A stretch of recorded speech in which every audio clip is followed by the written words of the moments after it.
Praise the Lord. Greetings to you all in the name of Lord and Savior Jesus Christ. దేవుడు మనకి ఇచ్చినటువంటి సమయాన్ని బట్టి దేవునికి ఎంతైనా వందనాలు. మిమ్మల్ని అందరిని బట్టి కూడా దేవుని స్తుతిస్తా ఉన్నాను ఎంతో ఆశతో ఆసక్తితో. అదే కాలంని దేవుని యొక్క స్వరం వినడానికై దేవుని యొక్క సన్నిధిలో సహవాసం కొరకై ఆశతో వస్తా ఉన్నారు. దేవుడు మిమ్మల్ని తప్పకుండా ఆశీర్వదించును. మరియు దేవుడు మిమ్మల్ని రాబో దినాల్లో తన మహిమార్థమై బలమైన పాత్రలుగా సిద్ధపరిచి వాడుకున్నాం. మనము బైబిల్ గ్రంథాన్ని క్రమ పద్ధతిలో అధ్యయనం చేస్తున్నాం. సో ఈ యొక్క క్రమ పద్ధతిలో అధ్యయనం చేసే విధానంలో మనము ఆది కాండంతో ప్రారంభించుకొని 2వ సమూయేలు గ్రంథం వరకు మనం పూర్తి చేసుకున్నాం. 2వ సమూయేలు గ్రంథంలో మరి చివరిగా స్నేహ ఈరోజు మనకు రివ్యూ షేర్ చేశారు. సో ఈ యొక్క 2 గ్రంథాలు ఈ దినమున మనము ఈ 2 గ్రంథాల్లో ఉన్నటువంటి ముఖ్యమైనటువంటి వ్యక్తులు, వారి ద్వారా మనం నేర్చుకోవాల్సినటువంటి పాఠాలు ఏంటో మనం చూసుకుందాం. ఆత్మీయ పాఠాలు మనం చూసుకుందాం. ఎందుకనంటే మనము బైబిల్ గ్రంథాన్ని క్రమ పద్ధతిలో అధ్యయనం చేస్తూ మనలో ఉన్నటువంటి ముఖ్యమైనటువంటి వ్యక్తులు వారు ఏ విధంగా జీవించారు, వారి భక్తి భావాలు ఎలాగున్నాయి, వారి ప్రార్థనా జీవితం ఎలాగున్నది, వారికి దేవునికి మధ్య సంబంధం ఎలాగున్నది, ఆ తర్వాత వారు చేసినటువంటి పొరపాట్లు ఏంటి. సో ఈ విషయాలు మనం తప్పకుండా తెలుసుకున్నప్పుడు అవి మనకు ఆశీర్వాదకరంగా ఉంటాయి. మనం వాటిని చేయకుండా మనము ఉన్నప్పుడు మనము వారు చేసిన పొరపాట్లు చేయకుండా ఉండి మనము దేవుల్లో బలమైనటువంటి పాత్రలు ఎదగడానికి మనకు సాయపడతాయి. సో మొట్టమొదటిగా మనము దావీదుని గురించి నేర్చుకుంటాం. దావీదు అనగా ప్రియుడు అని అర్థము, యెహోవాకు ప్రియుడు అని, బిలవోడ్ అని అర్థము. సో దావీదుని గురించి ఒకే ఒక స్టేట్మెంట్ లో దేవుడు సాక్ష్యం చెప్పాడు, ఒకే ఒక లైన్ లో. అదేంటంటే దావీదు నా హృదయానుసారుడు అని సెలవిచ్చాడు. David is man after my own heart అని ఆయన సెలవిచ్చాడు. సో ఎందుకు దేవుడు దావీదును నా హృదయానుసారుడు అన్నాడు అని మనం కొన్ని విషయాలు దాదాపుగా మన యొక్క బైబిల్ అధ్యయనంలో మనం చూసుకున్నాం. అయితే ఈ మాటను గురించి 2 వాక్యాలు ఉన్నాయి. 13వ అధ్యాయము, మొదటి సమూయేలు గ్రంథము 13వ అధ్యాయము 14వ వచనం.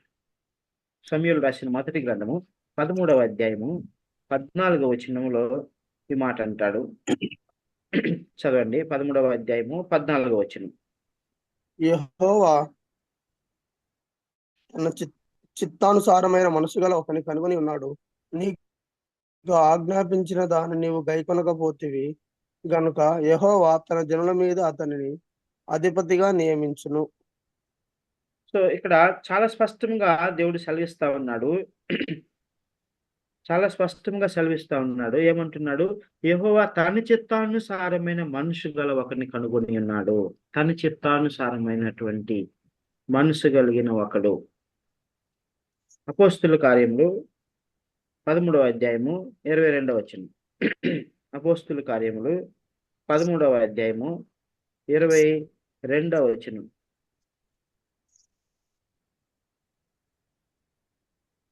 చదవండి. తరువాత అతనిని తొలగించి దావీదును వారికి రాజుగా ఏర్పరచెను. మరియు ఆయన, నేను యెష్షయి కుమారుడైన దావీదును కనుగొంటిని, అతడు నా ఇష్టానుసారుడైన మనుష్యుడు, అతడు నా ఉద్దేశములన్నీ నెరవేర్చునని చెప్పి అతనిని గురించి సాక్ష్యం ఇచ్చెను. సో అతని గురించి ఏం సాక్ష్యం ఇస్తా ఉన్నాడు ఇక్కడ దేవుడు? అద్భుతమైనటువంటి సాక్ష్యము. నా ఇష్టానుసారుడైన మనుషుడు, అంత మాత్రమే కాదు, అతడు నా ఉద్దేశములన్నీ నెరవేర్చునని చెప్పి అతన్ని గురించి సాక్ష్యం ఇచ్చాడు. నా ఉద్దేశములన్నీ నెరవేర్చేవాడు. ప్రియమైనటువంటి దేవుని బిడ్డలారా, దేవుని ఉద్దేశములు ఎట్లా తెలుస్తాయి?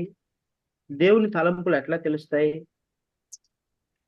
దేవునితో దగ్గరి సహవాసం చేసినప్పుడు, దేవుని యొక్క ధర్మశాస్త్రముతో సహవాసం చేసినప్పుడు, ప్రార్థనలతో దేవునితో సహవాసం చేసినప్పుడు, అప్పుడు దేవుడు తన ఉద్దేశాలను తను ప్రేమించినటువంటి వ్యక్తులకు ఆయన బయలుపరుస్తాడు. That's what happened here. తన నా ఉద్దేశములన్నీ నెరవేర్చువాడు. దావీదు అలాగనే నెరవేర్చాడు. అందులో ముఖ్యమైనటువంటిది ఏంటంటే, దావీదు యెహోవాకు ఒక మందిరం కట్టవాలని ఆశపడ్డాడు. యెహోవాకు ఒక మందిరం నేను కట్టాలి అని ఆశపడ్డాడు. నేను దావీదు నగరంలో గొప్ప రాజభవనంలో ఉంటున్నాను. నా మంత్రులందరూ చక్కగా మంచి భవనాల్లో నివసిస్తూ ఉన్నారు. విలాసవంతమైన జీవితం జీవిస్తూ ఉన్నారు. నా రాజ్యంలో అధికారులందరూ మంచిగా ఉన్నారు. చక్కగా జీవిస్తూ ఉన్నారు. దేవుని యొక్క మందసము గుడారములో ఉండనేలా, డేరాలో ఉండనేలా అని నాతానుకు వెళ్ళి ఆయన చెప్పాడు. నాతాను, ఇది ఎలాగూ దేవుని యొక్క మందసము గుడారములో ఉండనేలా దేవుని కొరకు ఒక మందిరాన్ని నేను కడతాను అని చెప్తాడు. ప్రియమైనటువంటి దేవుని వెళ్ళారు. దేవుడు అంటాడు, నీ చేతులు రక్తంతో నిండి ఉన్నాయి కనుక నీవు ఆ మందిరంను నిర్మించలేవు. నీ తర్వాత నీ కుమారుడు ఆ మందిరాన్ని నిర్మిస్తాడు అని చెప్తాడు. అయితే దావీదు అంతటితో ఆగలేదు.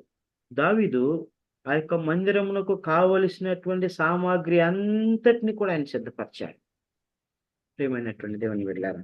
ఆ మందిరానికి ఏమేమి అవసరమో వాటినన్నిటిని కూడా సిద్ధపరిచిన వాడిగా ఉంటున్నాడు. మందిరానికి కావలసినటువంటి ఉపకరణములు, సామాగ్రి, వెండి, బంగారము అన్నిటిని కూడా ఆయన సిద్ధపరిచి చక్కగా ఆ తన యొక్క కుమారుడైనటువంటి సొలొమోనుకు అప్పగించిన వాడుగా ఉంటున్నాడు. తర్వాత సొలొమోనుకి ఇన్స్ట్రక్షన్స్ కూడా ఇచ్చాడు దావీదు. ఇన్స్ట్రక్షన్స్ ఇచ్చేసి అన్నిటిని కూడా చక్కగా నిర్మించమని సెలవిచ్చి ఉన్నాడు. ప్రియమైనటువంటి దేవుని వెళ్ళారు. దావీదు ఇచ్చినటువంటి బహుమానములు ఎంతో తెలుసా? అవి వెలకట్టలేనివి. తను సమకూర్చుకున్నదంతా ఇచ్చాడు. తన కొరకు తను ఏమైతే సమకూర్చుకున్నాడో అంతా కూడా దేవుని మహిమ కొరకై ఆయన ఇచ్చి ఉన్నాడు. అంత గొప్ప భక్తుడు దావీదు. దావీదు తనకంటూ ఏం ఉంచుకోనలేదు. ప్రియమైనటువంటి దేవుని బిడ్డలారా, దావీదు దేవుని కొరకు త్యాగం చేసుకున్నటువంటి వ్యక్తిగా ఉంటున్నాడు. దేవుని కొరకు ఎంతో పరిచర్య చేసినటువంటి వ్యక్తిగా ఉంటున్నాడు. దేవుని యొక్క నామమును గణపరిచినటువంటి వ్యక్తిగా ఉంటున్నాడు. దేవుని మందిరాన్ని నిర్మించడానికి తృష్ణ కలిగిన వాడిగా, ఆశ కలిగిన వాడుగా, దేవుని యొక్క మందిరాన్ని కట్టి ఇజ్రాయేల్ ప్రజలను సంఘటితపరిచి ఇజ్రాయేల్ ప్రజలను దేవునితో సమైక్యపరచడానికి గొప్ప ప్రణాళిక, ఆశ, భారము, ప్యాషన్ కలిగి ఉన్నటువంటి భక్తుడిగా మనం చూస్తాం. ఆ దినాల్లో ఇజ్రాయేల్ ప్రజలను సంఘటితపరచడానికి ఒకే ఒక మార్గం ఏంటంటే అది దేవుని యొక్క మందిరము. దేవుని ద్వారా వారిని ఐక్యపరచాలి, దేవుని ద్వారా వారిని బలపరచాలి అని దావీదు దేవుని ఆ విధంగా గణపరిచిన వాడుగా ఉంటున్నాడు. గణపరిచి ఆయన మందిరంకు అవసరమైనటువంటివన్నీ సమకూర్చాడు. That's why God told about David, he is man after my own heart. దేవుడు తన యొక్క ఇజ్రాయేలును జాతిగా నిర్మించాడు. ఆ తర్వాత ఇజ్రాయేల్ కొరకు ప్రత్యక్ష గుడారం నమూనాని ఇచ్చాడు. తర్వాత ఆరాధన క్రమము నేర్పించాడు. ఇజ్రాయేల్ ప్రజలు 5 రకాలైనటువంటి బలులను అర్పిస్తూ దేవుని ఆరాధించి గణపరుస్తూ ఉన్నారు. అయితే అదంతా కూడా ఒక గుడారంలో జరుగుతున్నది కనుక దావీదు దేవుని కొరకు ఒక పర్మనెంట్ నివాస స్థలం ఏర్పరచాలనుకున్నాడు. My dear brothers and sisters, అందుకనే దావీదుని దేవుడు man after my own heart, he has burden for God, he has burden for God's house, he has burden for the souls, he has burden for the Israelites. ఈ ఇజ్రాయలీలు మరలా ఎక్కడ విగ్రహారాధనలో పడిపోతారో, బయలు దేవతలను ఆరాధిస్తారు, అష్టారోత్ దేవతలను ఆరాధిస్తారు, ఎక్కడ వీరు మరలా దేవునికి దూరం అయిపోతారు, అన్ని జనుల ఆచారాలను అనుసరిస్తారు,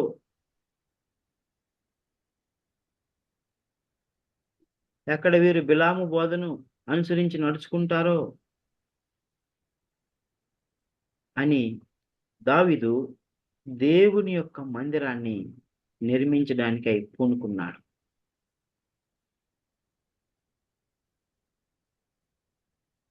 ఆ విషయం దావీదుకు ఎలాగ గ్రహింపైంది? దేవునితో సహవాసంలో ఉండటం వలన, దేవునితో ప్రార్థనలో ఉండటం వలన. My dear brothers and sisters, that's why David was man after God's own heart. God loved him so much. God forgave David although he committed grievous sin. So తర్వాత దావీదును ఒక నైపుణ్యము కలిగినటువంటి ఆరాధికుడుగా మనం చూస్తాం. Skilful worshipper of the Lord God. దేవుని కీర్తనలతోనూ, పాటలతోనూ, గానములతోనూ ఆరాధించి, ఘనపరిచి, మహిమపరిచేటువంటి ఒక గొప్ప ఆరాధికుడుగా బైబిల్లో మనకు కనబడతాడు. దావీదు అంత గొప్ప ఆరాధికుడు బైబిల్ గ్రంథంలో మనకి ఎవరో కనబడరు. ఎంత గొప్ప ఆరాధికుడు అంటే, ఆయన సితారా వాయిస్తూ ఉన్నప్పుడు, ఆ సితారా, ఆ వెనుసొంపు కలిగినటువంటి ఆ సితారా వాయిస్తున్నప్పుడు ఆత్మచేత నింపబడి వాయించేవాడు కనుక దురాత్మలు పారిపోయినాయి. సౌల్లో ఉన్నటువంటి దురాత్మ పారిపోయినాయి. What a great man of God, what a great man of God. My dear brothers and sisters, దేవుడు నిన్ను నన్ను ఎన్నుకున్నాడు. దేవుడు నీకు నాకును పరిశుద్ధాత్మ వరంనిచ్చాడు, ఆత్మీయ వరములు ఇచ్చాడు, ఆత్మ ఫలాలను ఇచ్చాడు. మన జీవితం కూడా దావీదును పోలి ఉండాలి. మనం ఎవరి కొరకైనా ప్రార్థన చేస్తున్నప్పుడు, ఎవరైనా ప్రార్థన అవసరం కోరినప్పుడు, మనం వారి కొరకు ప్రార్థించేటప్పుడు ఆత్మ చేత నింపబడి భారంతో ప్రార్థన చేసినప్పుడు వారు ఏ విషయమైతే ప్రార్థన చేశారో ఆ విషయము దేవుడు వారి జీవితంలో కార్యము జరిగించులాగున ప్రభు సాయం చేస్తాడు. దుష్టాత్మల చేత పీడింపబడుచున్న వారైతే వారిలో నుండి ఆ దుష్టాత్మలు పారిపోతాయి. దురలవాట్ల చేత బాధింపబడుచున్న వారైతే వారిలో ఉన్నటువంటి ఆ దురలవాట్లను దేవుడు తీసివేస్తాడు. రోగముల చేత, అనారోగ్యం చేత బాధింపబడుచున్న వారైతే వారి యొక్క రోగము నుండి వారు స్వస్థపరచబడతారు. అయితే దావీదు ఎప్పుడు దేవుణ్ణి ఆరాధించాడో తెలుసా? దావీదు దేవుణ్ణి అరణ్యములో ఉన్నప్పుడు, బాలుడుగా ఉన్నప్పుడు, రాజుగా లేనప్పుడు కూడా వాయిద్యములు వాయిస్తూ, సితారాను వాయిస్తూ దావీదు దేవుణ్ణి ఆరాధించాడు. ఆ తర్వాత రాజభవనముకు వచ్చిన తర్వాత, సౌలు దగ్గరకు వచ్చిన తర్వాత కూడా దావీదు ఆరాధిస్తూనే ఉన్నాడు. వాయిద్యములు వాయిస్తూ, పాటలు పాడుతూ దేవుని స్తుతిస్తూ ఉన్నాడు. ఆ తర్వాత సౌలు ఎప్పుడైతే దావీదు మీద కక్ష పెట్టుకొని దావీదును వెంబడిస్తూ ఉన్నాడో, చంపాలని చూస్తున్నాడో, దావీదు అరణ్యములకు వెళ్ళిపోయాడని మనం చూసుకున్నాం. మొదటి సమూయేలు దగ్గరికి వెళ్ళాడు, తర్వాత నోబుకి వెళ్ళాడు, తర్వాత గాతుకి వెళ్ళాడు, ఆకీష్ దగ్గరికి వెళ్ళాడు, ఆ తర్వాత మరలా కేయిలాకు వచ్చాడు, మోయాబీల దగ్గరికి వెళ్ళాడు, ఆ తర్వాత ఎన్గేడికి వచ్చాడు, ఆ తర్వాత ఇంకా అనేకమైనటువంటి ప్రాంతాలకు ఆయన వెళ్ళాడు. మరలా గాతుకు వెళ్ళాడు. ఈ విధముగా అరణ్యములో ప్రాణం అరిచేతులు పెట్టుకుంటూ, ఆ గుహలలో, పండు గుహల్లో, చెట్లలో, పొదల్లో దాక్కుంటూ, శత్రు రాజుల దగ్గర ఉన్నప్పుడు, ప్రాణ భయంతో ఉన్నప్పుడు కూడా దేవుని ఆరాధించి, స్తుతించి, గణపరిచిన వాడుగా మన కీర్తన గ్రంథంలో కనబడుతుంది. బాలుడుగా ఉన్నప్పుడు ఆరాధించాడు. తన ప్రాణమునకు మరణము అతి సమీపంగా ఉన్నప్పుడు, ప్రాణ భయం చేత ఉన్నప్పుడు కూడా దేవుని ఆరాధించాడు, ప్రార్థన చేశాడు.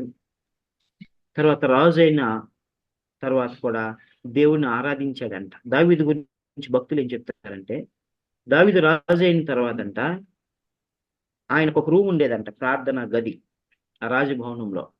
ఆ గదిలో ఆయన గొర్రెల కాపరిగా ఉన్నప్పుడు ఆయన దగ్గర ఏమేమైతే వస్తువులు ఉండేయో, ఆ టవలు, తర్వాత ఆ స్టాఫ్, ఆ గొర్రెలు కాసేటువంటి కర్ర, అవన్నీ కూడా ఆ రూమ్ లో పెట్టుకొని, ఆ వస్త్రాలు కూడా అక్కడ పెట్టుకొని, ఆ రూమ్ లోనికి వెళ్ళినప్పుడు ఈ రాజవస్త్రములన్నిటిని కూడా తీసేసి ఆ గొర్రెల కాపరిగా బాలుడిగా ఉన్నప్పుడు ఆ వస్త్రమును ధరించుకుని అవి పట్టుకొని దేవుని స్తుతించి ఆరాధించి గణపరిచాడు. ప్రభువా, నేను గొర్రెల కాపరినే, నేను యోగ్యుడని కాదు, అర్హుడని కాదు, నేను యెషయా కుమారుడినే, తృణీకరించబడిన వాడినే, అయినా నువ్వు నన్ను రాజుగా చేశావు.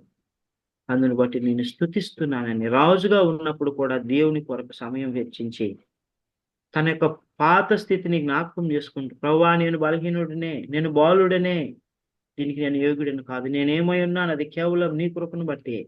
దేవా, ఇంతగా నువ్వు నన్ను హెచ్చించుటకు నేను ఏ పాటి వాడును, నా కుటుంబం ఏ పాటిది అని దేవుని దావీదు స్తుతించాడని మనం చూసుకున్నాం. ఆ మాటలు మనం ఆల్రెడీ చదువుకున్నాం. సో 2వ సమూయేలు గ్రంథము 7వ అధ్యాయము, 2వ సమూయేలు గ్రంథము 7వ అధ్యాయము 18వ వచనం. 18, 19 వచనం. 2వ సమూయేలు గ్రంథము 7వ అధ్యాయము 18, 19 వచనాలు చదవండి. దావీదు రాజు లోపల ప్రవే దావీదు రాజు లోపల ప్రవేశించి యెహోవా సన్నిధిని కూర్చుండి ఇలాగు మనవి చేసెను, నా ప్రభువా యెహోవా, ఇంతగా నీవు నన్ను హెచ్చించుటకు నేనెంతటి వాడను, నా కుటుంబం ఏ పాటిది, ఇంత హెచ్చుగా చేసినదంతయు నీ దృష్టికి కొంచెమై మానవుల పద్ధతిని బట్టి బహుకాలము జరిగిన తర్వాత నీ దాసుడనైన నా సంతానమునకు కలగబోవు దానిని గురించి నీవు సెలవిచ్చి ఉన్నావు. యెహోవా నా ప్రభువా, దావీదు అను నేను ఇక నీతో ఏమి చెప్పుకొందును? సో ఇక్కడ మనం గమనించినట్లయితే దావీదు రాజు లోపల ప్రవేశించి అని రాయబడి ఉన్నది. సో ఈయన ఆ విధంగా రాజు అయిన తర్వాత కూడా ఆయనకు ఒక రూమ్ ఉండేది. ఆ లోపల ప్రవేశించి ఈ విధంగా దేవుని స్తుతించి ఆరాధించి గణపరిచి, దేవా, ఈ ప్రజలను నీతి న్యాయములు కలిగి పరిపాలించడానికి నాకు సహాయం చేయి అని దేవుణ్ణి అడిగేవాడు. ప్రియమైనటువంటి దేవుని బిడ్డలారా, కష్ట సమయాల్లో, క్లిష్ట పరిస్థితుల్లో, మరణకరమైనటువంటి పరిస్థితుల్లో, కొండ గుహల్లో దేవుని ఆరాధించాడు. రాజభవనంలో దేవుని ఆరాధించాడు. అడవిలో గొర్రెలు కాస్తూ తోడేళ్లు సింహములు భయము ఉన్నప్పుడు కూడా దేవుని ఆరాధించిన వాడుగా ఉన్నాడు. My dear brothers and sisters, what I would like to learn, what I would like all of you and me to learn from David's life is that we should be the worshippers of God in all circumstances.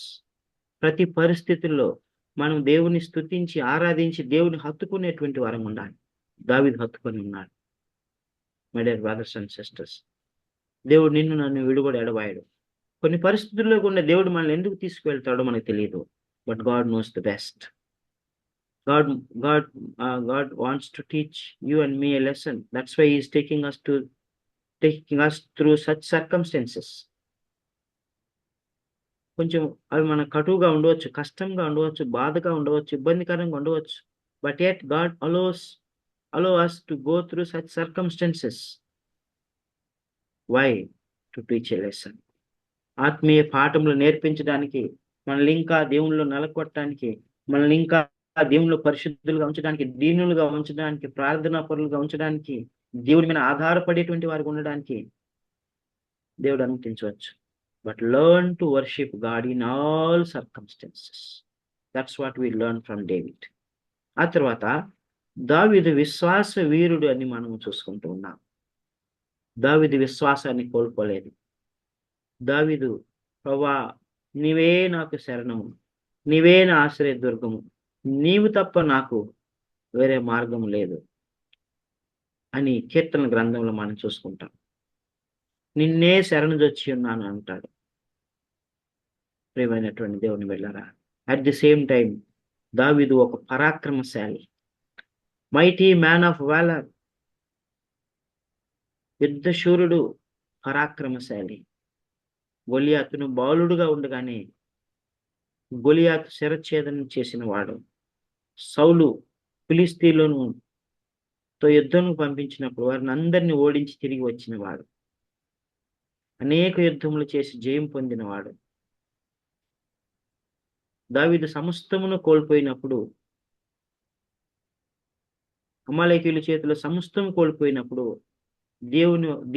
దేవుని బట్టి బలం తెచ్చుకొని, ధైర్యం తెచ్చుకొని యుద్ధానికి వెళ్ళి సొమ్మసిల్లిపోయినా కూడా దేవుని బలం పొందుకొని తను కోల్పోయినదంతే తిరిగి పొందుకున్నటువంటి గొప్ప విశ్వాస వీరుడు, యుద్ధశూరుడు, పరాక్రమశాలి. My dear brothers and sisters, God has called you and me to be man and women of faith. విశ్వాస వీరులుగా ఉండడానికి దేవుడు మనల్ని పిలిచాడు. దావీదు దేవుడే మన దేవుడు. ఆత్మీయ జీవితంలో మనం కూడా పరాక్రమశాలులుగా, యుద్ధశూరులుగా ఉండి సాతాను వేసేటువంటి ప్రతి అగ్ని బాణమును ఆర్పివేసి మన జీవితంలో మనం విజయవంతమైనటువంటి జీవితాన్ని కలిగి ఉండాలని, అనేక మందికి మాదిరికరంగా, అనేక మందిని కాపాడే వారంగా, రక్షించే వారంగా ఉండాలని ప్రభు జ్ఞాపకం చేస్తా ఉన్నాడు. దావీదు ఇజ్రాయేల్ ప్రజలను కాపాడుతూ వచ్చాడు. ఇజ్రాయేల్ ప్రజలను రక్షిస్తూ వచ్చాడు. శత్రువులను ఓడిస్తూ వచ్చాడు. దావీదు ఓడిపోయినటువంటి ఒక్క యుద్ధం కూడా లేదంట. Why? Because the Lord was with David. ప్రియమైనటువంటి దేవుని బిడ్డలారా, దేవుడు మనల్ని జై జీవితం కలిగి ఉండడానికి పిలిచాడు. దేవుడు మనల్ని విజయవంతమైనటువంటి క్రైస్తవ జీవితాన్ని కలిగి ఉండడానికి పిలిచాడు. దావీదు వలె మన దేవునితో హత్తుకున్నప్పుడు, దేవునితో మనం నడిచినప్పుడు, దేవుని వాక్యానుసారంగా మనం నడిచినప్పుడు దేవుడు మనకు తప్పకుండా జయాన్ని అనుగ్రహిస్తాడు. Absolutely no doubt about it. అయితే మనం నమ్మకంగా ఉండాలి, దేవుని హత్తుకొని ఉండాలి, దేవుని ఆనుకొని ఉండాలి. గిదియోనికి దేవుడు ఏం చెప్పాడు? గిదియోను మిద్యానీయులకు భయపడి ఆయన ఏం చేస్తా ఉన్నాడు? గోధుమలను నూరుస్తా ఉన్నాడు. ఎక్కడ నూరుస్తా ఉన్నాడు? గానుగు రసం తీసేటువంటి దానిలో రహస్యంగా ఎవరికి కనబడకుండా ఆయన గోధుమలు నూరుస్తూ ఉన్నాడు. ఎక్కడ మిద్యానీయులు వచ్చి వీటన్నిటి పట్టుకొని పోతారో అని. అయితే దేవుడు ఏమన్నాడు? పరాక్రమ గల బలార్జుడా, నేను నీకు తోడై ఉన్నాను అని అన్నాడు. చూడండి, జడ్జెస్ చాప్టర్ 6, న్యాయాధిపతుల గ్రంథము judges chapter 6 verse 12. Judges chapter 6 verse 12. యెహోవా దూత అతనికి కనబడి, పరాక్రమము గల బలాఢ్యుడా, యెహోవా నీకు తోడై ఉన్నాడని అతనితో అనగా, గిద్యోను పరాక్రమం గల బలాజ్యుడా, యెహోవా నీకు తోడై ఉన్నాడు. The God of David, the God of Gideon is your God. నువ్వు పరాక్రమైనటువంటి బలార్జురాలువు. దేవుడు నీకు తోడుగా ఉన్నాడు. Believe it. విశ్వాసం ఉంచు. దేవుని యొక్క పరిశుద్ధాత్మ నీలో వాసం చేస్తున్నది. సర్వాంగ కవచంను దేవుడు నీకు ఇచ్చి ఉన్నాడు. నీవు దేవుని చేత అభిషేకించబడిన దానువు. దేవుని యొక్క ఉపకరణములన్నీ ధరించుకున్న దానువు. The Lord is walking before you. దేవుడు నీకు ముందుగా నడుస్తూ ఉన్నాడు. భయపడని అలా. మనం ఎందుకు భయపడాలి? మనం ఎందుకు దిగులు చెందాలి? మన జీవితంలో వచ్చే పరీక్షలను బట్టి, శోధనలను బట్టి, శత్రువులను బట్టి, సైతాన్ని బట్టి, అనారోగ్యంను బట్టి, బలహీనతలను బట్టి మనం ఎందుకు దిగులు చెందాలి, భయపడాలి? Why are you cast down my soul within you? చూడండి, కీర్తన గ్రంథము 41వ అధ్యాయము, సామ్స్ కీర్తన గ్రంథము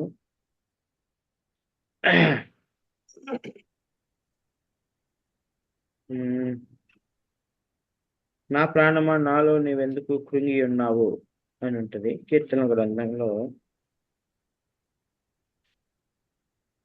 42వ అధ్యాయము 11వ వచనం. సామ్స్ చాప్టర్ 42 verse 11 చదవండి. నా ప్రాణమా నీవేళ కృంగి ఉన్నావు, నాలో నీవేళ తొందరపడుచున్నావు. దేవుని యందు నిరీక్షణ ఉంచుము, ఆయనే నా రక్షణకర్త, నా దేవుడు, ఇంకను నేను ఆయనను స్తుతించెదను. ఆయన దేవుని యందు నిరీక్షించు. Hope in the Lord. Hope in the Lord. ఆయనే నా రక్షణకర్త. He is my saviour, he is my deliverer. నా దేవుడు, హీఈస్ మై గాడ్. ఇంకను నేను ఆయన స్తుతించేదను. నా ప్రాణమా నాలో నీవేళ why are you cast down my soul, నాలో నీవేళ తొందరపడుచున్నావు. Nothing to worry, cast all your cares upon him. He has already defeated the Satan on the cross of Calvary. ఆయన సాతాను ఓడించాడు. ఆయన లోకంను జయించి ఉన్నాడు. ఆయన లోకంను జయించి మనకు కూడా జయోత్సాహంను అనుగ్రహించి ఉన్నాడు. ప్రియమైనటువంటి దేవుని బిడ్డలారా, యోహాను సువార్త 16వ అధ్యాయము 33వ వచనం. John chapter 16 verse 33. John chapter 16 verse 33. నా యందు మీకు సమాధానము కలుగునట్లు ఈ మాటలు మీతో చెప్పుచున్నాను. లోకంలో మీకు శ్రమ కలుగును, అయినను ధైర్యం తెచ్చుకొనుడి, నేను లోకమును జయించి ఉన్నానని. లోకములో మీకు శ్రమ కలుగును, ఆయనను ధైర్యం తెచ్చుకొనుడి, నేను లోకమును జయించి ఉన్నాను. I have overcome the world and I am victorious, and I am giving you that victorious life to you. నన్ను చూసి ధైర్యం తెచ్చుకొనుడి. Look at me and be bold, be strong, my dear brothers and sisters. దావీదు యెహోవాను బట్టి ధైర్యం తెచ్చుకున్నాడు. భక్తులందరూ కూడా దేవుని బట్టి ధైర్యం తెచ్చుకున్నారు. సో therefore మనము మన జీవితంలో వచ్చేటువంటి పరిస్థితులను బట్టి కుంగిపోకూడదు. దేవుని తట్టు తిరిగినప్పుడు మనకు దేవుడు జయాన్ని ఇస్తారు.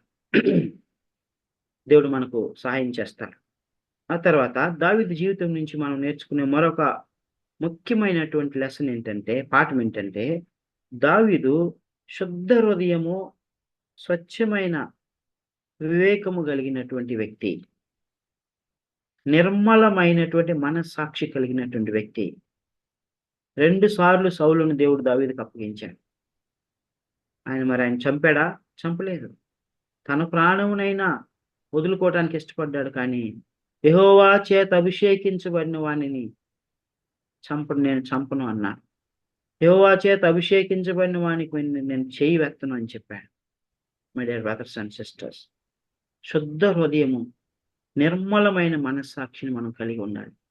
అలాంటి వారిని చూసి దేవుడు సంతోషిస్తాడు. అలాంటి వారి ప్రార్థన ఆయన వింటాడు. తిమోతిలకు రాసినటువంటి పత్రిక, తిమోతి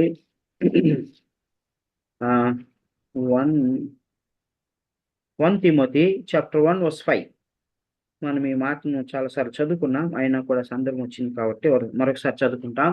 1 Timothy chapter 1 verse 5.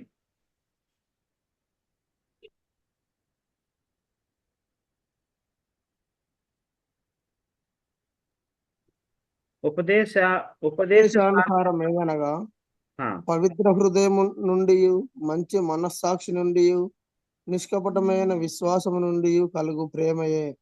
ప్రేమైనటువంటి దేవుని బిడ్డ, హృదయం ఎలాగ ఉండాలంట? పవిత్ర హృదయము. మనస్సాక్షి ఎలా ఉండాలంటే మంచి మనస్సాక్షి, రైట్ కాన్సైన్స్. విశ్వాసం ఎలా ఉండాలి? నిష్కపటమైనటువంటి విశ్వాసము. ఈ మూడిటి నుంచి కలిగేటువంటి ప్రేమ దైవ ప్రేమ. దాని కొరకు ఎదురు చూస్తున్నా. అలాంటి ప్రేమను మనం దావీదులో చూస్తాం. అలాంటి ప్రేమను మనం దేవుని భక్తుల జీవితం మనం చూస్తాం. అలాంటి వారి కొరకు దేవుడు ఎదురు చూస్తాము. My dear brothers and sisters, is your heart clean? Is your conscience clean?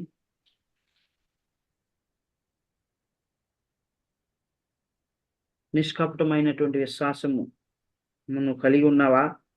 శుద్ధ హృదయమును, మంచి మనస్సాక్షిని కలిగి ఉన్నావా? then you are blessed. నువ్వు ధన్యుడు, ధన్యురాలు. God will bless you and use you mightily for his kingdom. ఆ తర్వాత దావీదు రాజు అయిన తర్వాత ఎవరిని చంపలేదు తెలుసా? దావీదు రాజు అయిన తర్వాత సౌలు కుటుంబీకుల్లో ఎవరిని తన్నుగా చంపలేదు. దేవుడు సమాధానం ఇచ్చినటువంటి సమయంలో మనం రక్తపాతం చేయనేలా, రక్తము చిందించినేలా అది తగదు అని అన్నాడు. My dear brothers and sisters, మనకందరి జ్ఞాపకం ఉన్నది, అబీమెలెకు అనేటువంటి ఒక న్యాయాధిపతి తను తాను రాజుగా ప్రకటించుకొని న్యాయాధిపతి అయినప్పుడు ఆయన గిద్యోని కుమారుడు ఒక ఉపపత్ని కుమారుడు.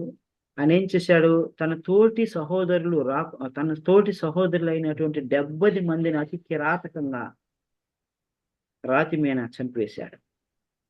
ఎందుకంటే వారు ఎక్కడ మరలా నాకు అడ్డొస్తారో, మరలా నన్ను న్యాయాధిపతి గుండా తీసేసి నన్ను చంపేసి వాళ్ళు అవుతారు అని చెప్పేసి 70 మందిని చంపేసి వారసత్వం లేకుండా చేయాలని చూస్తాడు.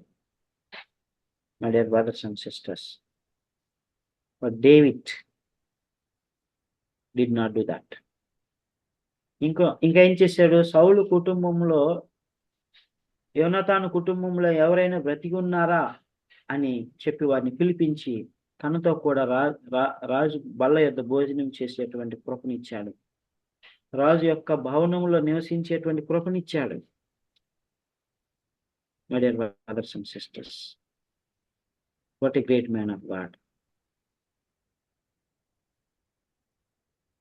అలాంటి వారి కొరకు దేవుడు చూస్తున్నాడు. దావీదు వంటి నిర్మలమైన మనస్సాక్షి కలిగినటువంటి విశ్వాసుల కొరకు దేవుడి దినాన్ని చూస్తా ఉన్నాడు. ఆ తర్వాత దావీదు దయా కలిగినటువంటి వాడు. Is a man of compassion. ఆయన ఏం చేశాడు, కేయిలాకు వెళ్ళాడు. అక్కడ కేయిలా ప్రజలు మీద ఫిలిస్తీన్లు వస్తున్నారని చెప్పేసి స్థానే స్వయంగా వెళ్ళి కేయిలా ప్రజలను కాపాడాడు. అవసరం లేదు దావీదుకి. యాక్చువల్గా దావీదే పరదేశిగా ఉన్నాడు, దావీదే బలహీనుడుగా ఉన్నాడు, దావీదుకే దిక్కు లేదు, సౌలు నుంచి పారిపోతూ ఉన్నాడు. But at when he saw that the people of Keilah were in trouble because of the Philistines, then immediately David had compassion on them and nobody called him. He went on his own and he rescued and he has delivered the people of Keilah from the hands of Philistines. ఎవరు పిలువకపోయినా, కేయిలా ప్రజలు రక్షించమని కోరకపోయినా దావీదే వారి ఎడల దయగలిగి ఫిలిస్తీన్లను ఓడించి వారిని కాపాడాడు. ఆ తర్వాత నాబాలు యొక్క గొర్రెలను అడవిలో ఆయన కాపాడినట్టుగా మనం చూసాం. తర్వాత యోనాతాను కుటుంబం ఎడల దయ చూపించి మెఫీబోషెత్ అనేటువంటి కుంటివాడును తనతో కూడా రాజభవనంలో పెట్టుకుని తన భోజనం వాళ్ళ దగ్గర తనతో కూడా రాకుమారుని వలె భుజించే కృపను అనుగ్రహించాడు. వాస్తవానికి ఆయన ఎక్కడున్నాడు, ఎక్కడో లోయలో మాకీర్ అనేటువంటి ఒక ప్రాంతంలో ఒక వ్యక్తి దగ్గర కనబడకుండా రహస్యంగా ఉన్న అతను రాజభవనం తీసుకొచ్చి తనతో పాటు ఉంచుకున్నాడు. సౌలు ఆస్తి అంతటిని కూడా అతనికి ఇచ్చాడు. My dear brothers and sisters, man of compassion. మనం కూడా ఈ స్వభావం ఎవరిదంటే యేసుక్రీస్తు స్వభావమే. చూడండి, మత్తయి సువార్త 9వ అధ్యాయము 27వ వచనం. మత్తయి సువార్త 9వ అధ్యాయము, Matthew chapter 9 verse 27. అద్భుతమైనటువంటి మాట. యేసు అక్కడి నుండి వెళ్ళుచుండగా ఇద్దరు గుడ్డివారు ఆయన వెంట వచ్చి, దావీదు కుమారుడా, మమ్మును కనికరించుమని కేకలు వేసిరి. ఆయన ఇంట ప్రవేశించిన తర్వాత ఆ గుడ్డివారు ఆయన వద్దకు వచ్చిరి. యేసు Matthew chapter 9 verse 27. Okay. No, not 27. 35, 36. యేసు వారి సమాజ మందిరములలో బోధించుచు, రాజ్య సువార్త ప్రకటించుచు, ప్రతి విధమైన రోగమును ప్రతి విధమైన వ్యాధిని స్వస్థపరచుచు సమస్త పట్టణముల యందును గ్రామముల యందును సంచారము చేసెను.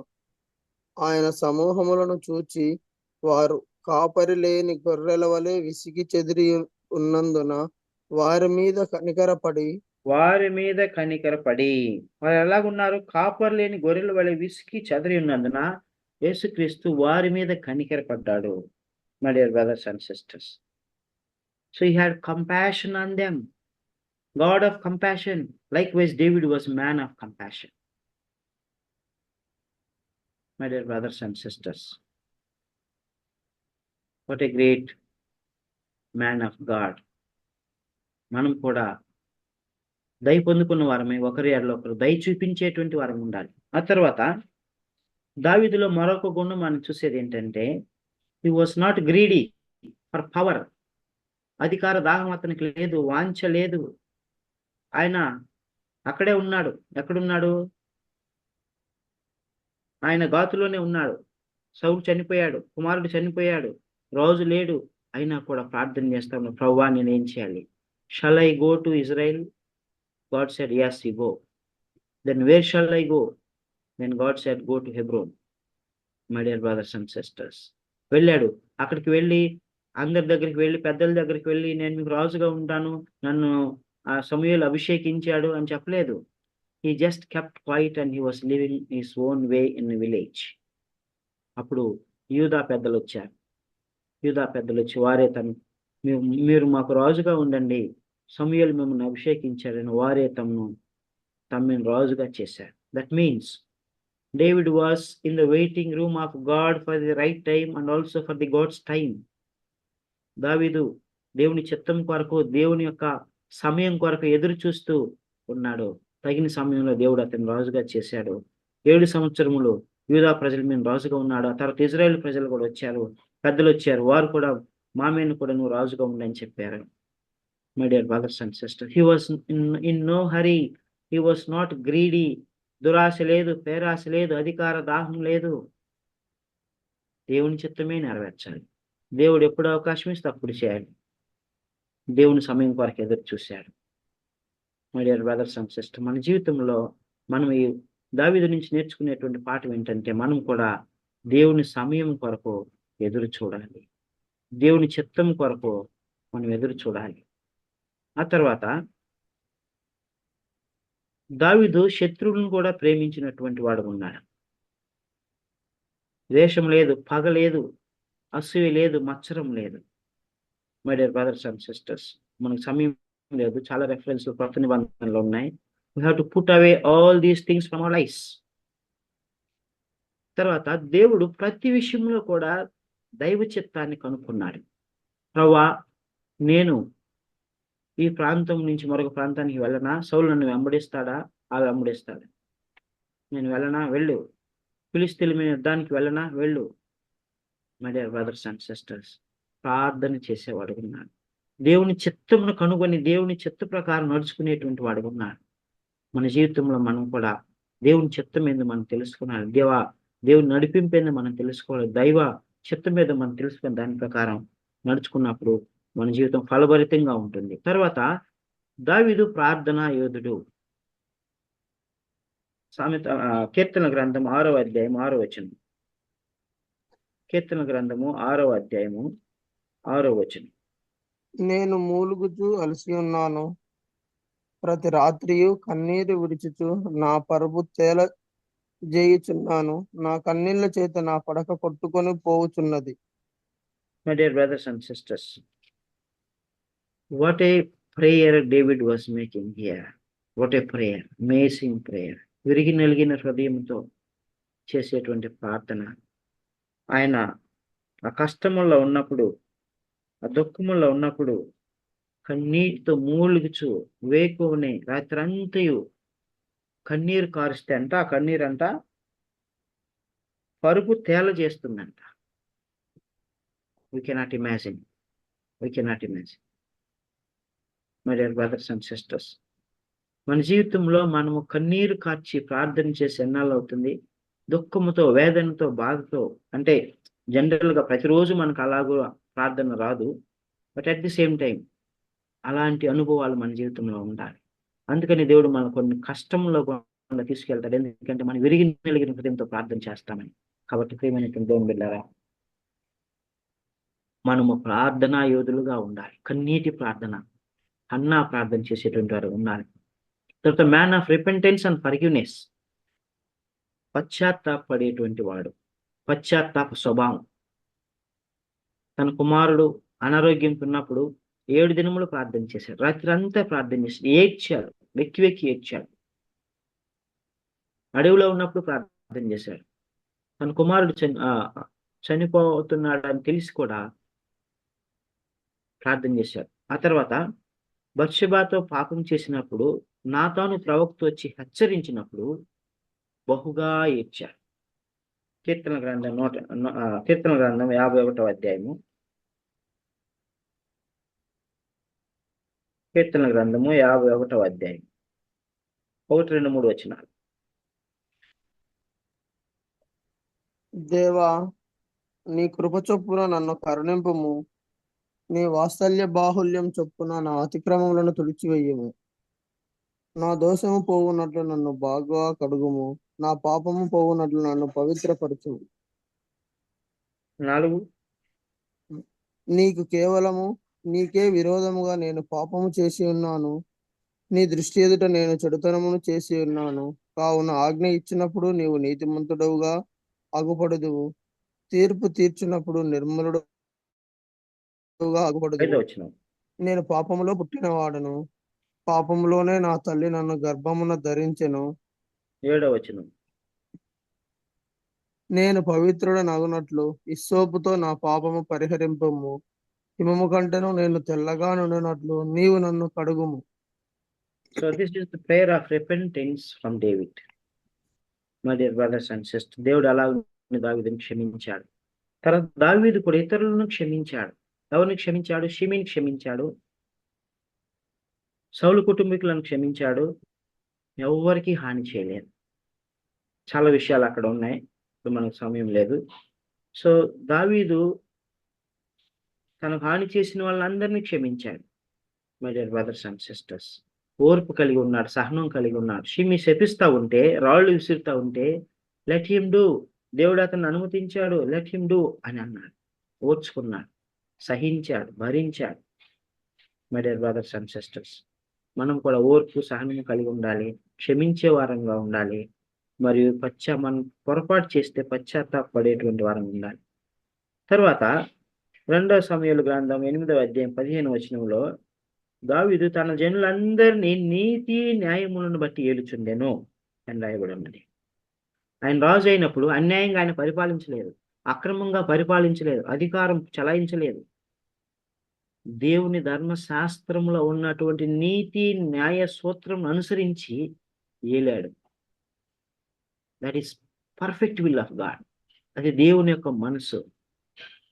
దేవుడు ఎలాగైతే పరిపాలిస్తూ వచ్చాడో అలాగూ తను కూడా పరిపాలిస్తూ వచ్చాడు.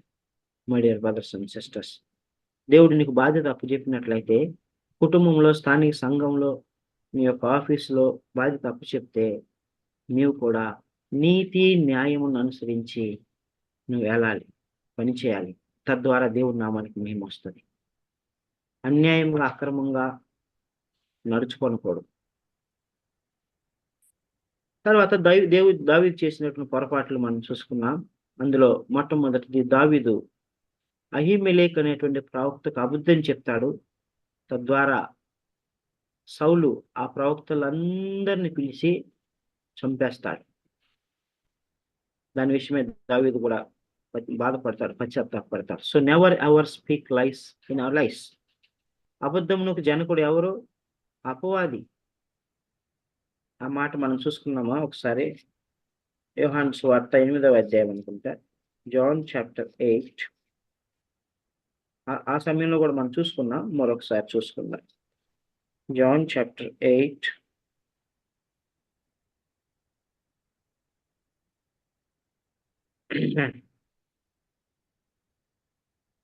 అబద్ధమునకు జనకుడని సాతాను గురించి, మీరు అపవాది సంబంధి, వాడు మొదటి నుంచి అబద్ధికుడే అని అక్కడ రాయబడి ఉంటుంది. 44 verses, sir. 44 చదవండి. చాప్టర్ 8 verse 44 చదువు. మీరు మీ తండ్రి యొక్క అపవాది సంబంధులు, మీ తండ్రి దురాశలు నెరవేర్చగోరుచున్నారు. ఆది నుండి వాడు నరహంతకుడై ఉండి సత్యమందు నిలిచిన వాడు కాడు, వాని యందు సత్యమే లేదు. వాడు అబద్ధం ఆడినప్పుడు తన స్వభావం అనుసరించే మాట్లాడును. వాడు అబద్ధమునకు జనకుడనై ఉన్నాడు. అబద్ధమునకు జనకుడనై ఉన్నాడు. అయితే మనం మనుషులు శరీరంలో ఉన్నాం. కొన్నిసార్లు ఆ శరీరం పనిచేసి మనం మాట్లాడతాం, బట్ వెంటనే మనం పశ్చాత్తాపడాలి, సరి చేసుకున్నాం. Always remember that we are the children of the God of truth. సత్య దేవుని కుమారులు మనం. కాబట్టి అసత్యము అబద్ధము కలగడానికి వీలు లేదు. We have to make a covenant with our tongue, with our hearts. My dear brothers and sisters, నిబంధన చేసుకున్నాను. ప్రభువా, సాధ్యమైనంత మట్టుకు నా నోటి నుంచి నా హృదయంలో నేను అబద్ధపు మాటలు రానియొద్దు. నెంబర్ 2, బత్షెబాతో ఆయన వ్యభిచారం చేసిన వాడుగా ఉంటున్నారు. తర్వాత ఊరియాని చంపిన వాడుగా ఉంటున్నారు. సరే, అవి మనం ఆల్రెడీ చూసుకున్నాం. తర్వాత 3వ పొరపాటు ఆయన చేసింది ఏంటంటే, ఇజ్రాయేలు జనాభాని జనగణన చేపట్టాడు. ఈరోజు రివ్యూలో స్నేహ మనతో పంచుకున్నారు. 24వ అధ్యాయంలో చివరి అధ్యాయంలో 2వ సమూయేలు గ్రంథంలో ఆయన సైన్యం బలం మీద ఆధారపడ్డాడు. తన సైన్య బలాబలాలు చూస్తూ ఉన్నాడు. సైన్యాన్ని లెక్క పెట్టమని చెప్పాడు. ఎందుకు? సైన్యం బలం ఎంత ఉందో చూడడానికి. అయితే దేవుడే తమ బలము, దేవుడే వారికి ధైర్యం అయితే మరి ఆ విషయాన్ని మార్చి దావీదు సైన్యాన్ని లెక్క పెడతాడు. తద్వారా దేవుని కోపం రగులుకుంటది. 70,000 మంది చనిపోతారు. 3 ఆప్షన్స్ ఇస్తాడు. అందులో దావీదు అంటాడు, మనుషుల చేతిలో పడుట కంటే యెహోవా చేతిలో పడుట మేలని మరలా పశ్చాత్తాపడి దేవుని సమర్పించుకొని అరోనా అనేటువంటి ఆ యొక్క కళ్ళం దగ్గర బలిపీఠం కట్టి బలి అర్పించినప్పుడు ఆ తెగులు ఆగిపోతుంది. So these are the things that we learn from David. And the second person, what we learn is, the person is యోనాతాను. యోనాతాను అనగా దేవుని బహుమానం, గిఫ్ట్ ఆఫ్ గాడ్ అనేటువంటి అర్థం వస్తుంది. ఆయన దేవుని గాఢంగా ప్రేమించాడు. దావీదు ఎంత గాఢంగా అయితే ప్రేమించాడో అంతే గాఢంగా దేవుని ప్రేమించాడు. సౌలు ఇంట్లోనే ఉన్నాడు, కానీ సౌలు గుణగణాలు ఏవి కూడా ఆయన ఆకలింపు చేసుకోలేదు. దావీదుతో స్నేహం చేశాడు, మంచి స్నేహం చేశాడు. He was also like David, man of righteousness, నీతి కలిగి జీవించాడు. తర్వాత దావీదు తోటి గొప్ప స్నేహాన్ని, ప్రాణ స్నేహమును కలిగి ఉన్నటువంటి వాడు ఉన్నాడు. దేవుని చిత్తమును అనుసరించి నడుచుకునేవాడు కనుక తన యొక్క యుద్ధోపకరణాలన్నీ దావీదుకి ఇచ్చి, ఇదిగో నేను తప్పకుండా దేవుడు రాజుగా చేస్తాడు, నన్ను జ్ఞాపకం చేసుకొని తాను తగ్గించుకొని దేవుని చిత్తము నెరిగి దావీదుకు దేవుడి అట్లా చిత్తమును తెలుసుకొని దావీదుకు సహకరించినటువంటి గొప్ప త్యాగపరుడు. My dear brothers and sisters, what we learn from Jonathan's life is, he loved God so much, he lived a righteous life, he knew the will of God. దావీదుని దేవుడు రాజుకి ఎన్నుకున్నాడని ఆయన తెలుసుకున్నప్పుడు, నా తండ్రి తర్వాత వారసత్వముగా నేను రాజు అవటానికి అర్హుడినైనా నా చిత్తం కాదు ప్రభువా, నీ చిత్తమే అని దావీదుకు అప్పగించేశాడు. My dear brothers and sisters, త్యాగంతో కూడిన జీవితం. ఒక సంఘంలో దేవుడు ఒక సహోదరుని హెచ్చించి అతన్ని అభిషేకించి అతను నీకంటే ముందుగా పెట్టినప్పుడు you have to accept it. When దేవుడు నీకు ఆ బాధ్యతలు అప్పగించి నిన్ను ఆశీర్వదించి నిన్ను హెచ్చించినట్లు మరొక సహోదరుడు వారిని అంగీకరించాలి. ఎందుకంటే దేవుని చిత్తము. తర్వాత నీతి న్యాయములు కలిగి జీవించి ఏం చేశాడంటే తండ్రిని కూడా ఎదిరించాడు దావీదు విషయంలో. ప్రియమైనటువంటి దేవుని బిడ్డలారా, కానీ యోనాతానుకు అక్కడ ఒక అవకాశం ఉంది. అతను దావీదుని పట్టించినట్లయితే సౌలు దావీదుని చంపేసేవాడే, అప్పుడు ఆ తర్వాత ఈయన రాజు అయిపోయేవాడే. కానీ దేవుని చిత్తం కాదు, అది అన్యాయం, అక్రమము. అక్రమం చేసిన వాడు కాదు, సత్యం కోసం నిలబడినటువంటి వాడు. My dear brothers and sisters, అలాంటి స్థితిలో, అలాంటి పరిస్థితులు నీవు ఉంటే ఏం చేస్తావు? యోనాతాను వల్ల ఉంటావా?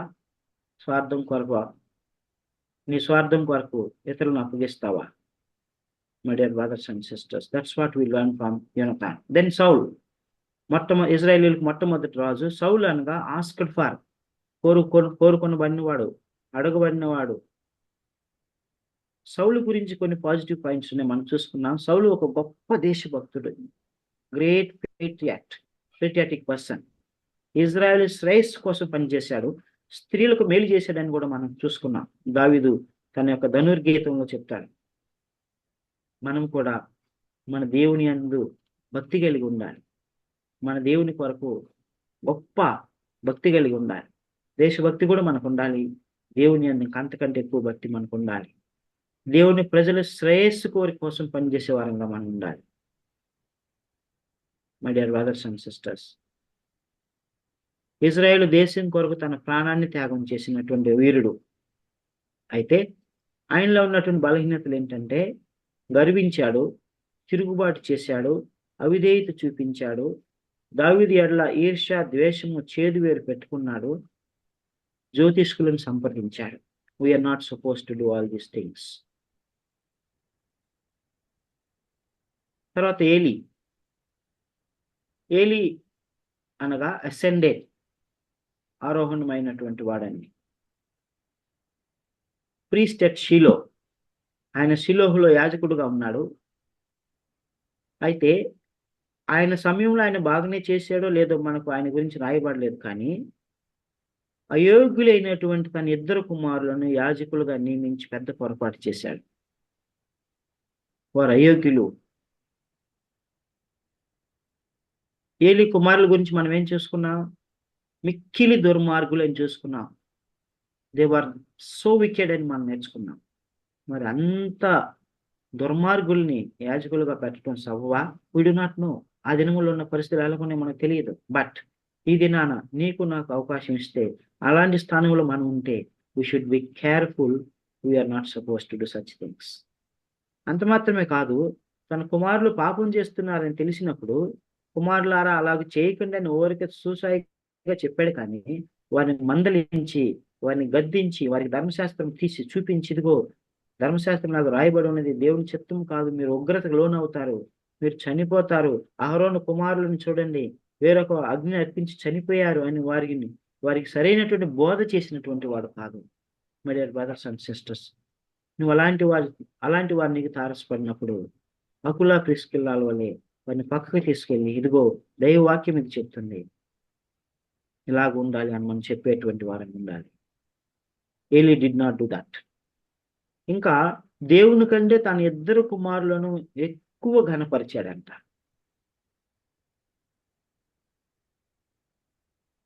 So he kept his sons in the place of God. ఆయన కుమారులను దేవుని స్థానంలో ఉంచాడు. My dear brothers, that's not right. దేవుడు అనుకున్నా అయిపోయింది. శేఖర్ మ్యూట్ లో పెట్టమ్మా. ఓకే. సో ఇక్కడ మనం గమనించినట్లయితే దేవుని స్థానాన్ని ఎవరు కూడా మనం ఆక్రమించకూడదు. దేవుని కంటే దేన్ని కూడా ఘనంగా ఎంచుకోకూడదు. దెన్ అబ్షలోం అనగా ఫాదర్ ఆఫ్ పీస్, సమాధానము తండ్రి. అబ్షలోము సుందరుడు, బాహ్యంగా రూపవంతుడే, కానీ అంతరంగా కుట్రలు పన్నేటువంటి వాడు, మోసం చేసేవాడు, తిరుగుబాటు చేసేవాడు, తన తండ్రిని మోసం చేశాడు, కుట్ర పన్నాడు. ఆ యొక్క రాజభవనం దగ్గర ఉండి ఇజ్రాయెల్ ప్రజలందరినీ రాజు దగ్గర పోనీయకుండా తనే న్యాయాధిపతిగా ఉండి మోసం చేసి, రాజుకు తెలియకుండా ప్రజలందరినీ తన వైపు తిప్పుకున్నాడు. తన్నే రాజుగా ప్రకటించుకున్నాడు. అధికార దాహం కలిగిన వాడు, తండ్రి సింహాసనం లాక్కున్నటువంటి భ్రష్టుడు, గర్విష్టి, హంతకుడు. My dear brothers and sisters, మనం అలా ఉండకూడదు. దెన్ అహీతోపెల్, ఈయన దావీదు రాజ్యంలోను అబ్షలోము రాజ్యంలో ఒక మంత్రి, సలహాదారుడు, మ్యాన్ ఆఫ్ డిఫెక్షన్. ఇతను కూడా మోసం చేసేటువంటి వాడు. సో మంచి సలహాలు ఉన్నాయి, కానీ వాటిని మంచిగా వాడకుండా పనికిమాలిన పనులకు, కుట్రలు బండడానికి వాడేవాడు. జ్ఞానం ఉంది, తెలివి ఉంది, వివేచన ఉంది, మంచి సలహాలు ఇవ్వగలడు, కానీ వాటిని మంచిగా ఇవ్వకుండా పనికిమాలిన పనులకు సలహాలు ఇచ్చేవాడు. When God gives you wisdom, you should use it for the glory of God, not for the wrong things. So ఈయన దావీదును మోసం చేసి అబ్షాలోముతో జతకట్టి అబ్షాలోముకి సలహాదారుడిగా ఉన్నాడు. తిరుగుబాటు చేసేవాడుగా ఉన్నాడు. రాంగ్ కౌన్సిల్ అడ్వైజ్ ఇచ్చేవాడుగా ఉన్నాడు. మనం అలా ఉండకూడదు. సమూయేలు గురించి మనం ఆల్రెడీ చూసుకున్నాం. ఆయన ఒక న్యాయాధిపతి అని, ప్రవక్త అని, యాజకుడని, నాయకుడని, గొప్ప నాయకుడని చూసుకున్నాం. తన జీవితాన్ని దేవుని సేవకు అంకితం చేసిన వాడని, మందసానికి అతి సమీపంగా జీవించిన వాడని, బాలుడుగా ఉండగానే జీవించాడని, దేవుని స్వరం విన్నవాడు. ఆ సమయంలో దేవుని దర్శనం పొందుకుంటే దుర్లభము. అలాంటి సమయంలో దేవుని స్వరం విన్నాడు. ఇజ్రాయేలు ప్రజలు నీతి న్యాయములతో పరిపాలించినటువంటి వ్యక్తి, నడిపించిన వ్యక్తి, యాజకత్వం చేసిన వాడు, న్యాయం తీర్చిన వాడు, దేవుని యొక్క చిత్తాన్ని చేసి దేవుని సంతోషపరిచిన వాడు. ఇజ్రాయేలు ప్రజలను నీతిగా యథార్థంగా పరిపాలించి న్యాయం తీర్చినవాడు. హన్నా గురించి మనకు తెలుసు. వారియర్ ఆఫ్ ప్రేయర్, ప్రార్థనా పర్వాలు, విరిగి నలిగిన హృదయంతో తన హృదయాన్ని అంతటిని కుమరించింది. అనేకమైన నిందలను అవమానాలను భరించింది. కుమారుడిని పొందుకుంది, దేవునికి డెడికేట్ చేసింది. ఆవిడ మొక్కుబడి ప్రకారం డెడికేట్ చేసింది. ఒక గొప్ప ప్రవక్తను, న్యాయాధిపతిని, ఒక నాయకుడును, యాజకుడును ఇజ్రాయేల్ ప్రజలు జాతికి అంకితం చేసిన గొప్ప వీరవనిత. My dear brothers and sisters, these are the lessons that we learn from the important personalities in 1 Samuel and 2 Samuel. Therefore, may God help us to learn the lessons from these people, and so that we may build our life. దేవుడి మాటలు దీవించిన ప్రార్థన చేసుకున్నాం. Request Sneha to pray and close.